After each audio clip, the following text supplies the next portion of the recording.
சரி, இரண்டாவது கேள்வி இதோ உங்களுடைய ஸ்கிரீனில். இதில் எதை இறை மறுப்புக்கான குணம் என்று நபிகள் நாயகம் ஸல்லல்லாஹு அலைஹி வஸல்லம் அவர்கள் சொன்னார்கள்? ஏ, பரம்பரையை குறை கூறுவது.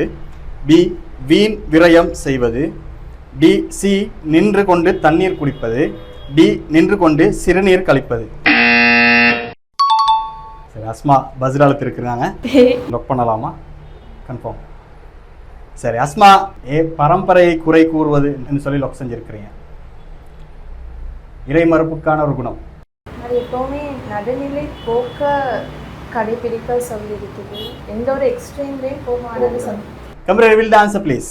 நீங்கள் சொன்ன பதில் பரம்பரையை குறை கூறுவது நபிகள் நாயகம் ஸல்லல்லாஹு அலைஹி வஸல்லம் சொல்கிறாங்க. அது ஒரு குஃபருடைய ஒரு வேலைன்றாங்க. குஃபுர்னு சொன்னால் எவ்வளோ கடுமைன்றதை நாங்கள் விளங்கிக் கொள்ள வேண்டும். நரகத்துக்கு போகக்கூடிய ஒரு செயல். பரம்பரையை குறை கூறுவதை நம்ம சாதாரணமாக செஞ்சு கொண்டு இருப்போம். சின்னொரு சண்டையில் உங்களோட குடும்பம் இப்படி தான், பரம்பரை இப்படி தான், உங்களோட குடும்ப பழக்கம் இப்படின்னு சொல்லி நம்ம குடும்பத்தை இழுத்து கொண்டு இஸ்லாம் நமக்கு தடுத்து இருக்குது. யார் பரம்பரையை குறை கூறுறாங்களோ அதே போல் ஒப்பாரி வச்சு அழுகுறாங்களோ அழுகுறதுக்கு அனுமதி இருக்குது, ஒப்பாரி வச்சு அழுகுறதுக்கு அனுமதி இல்லை.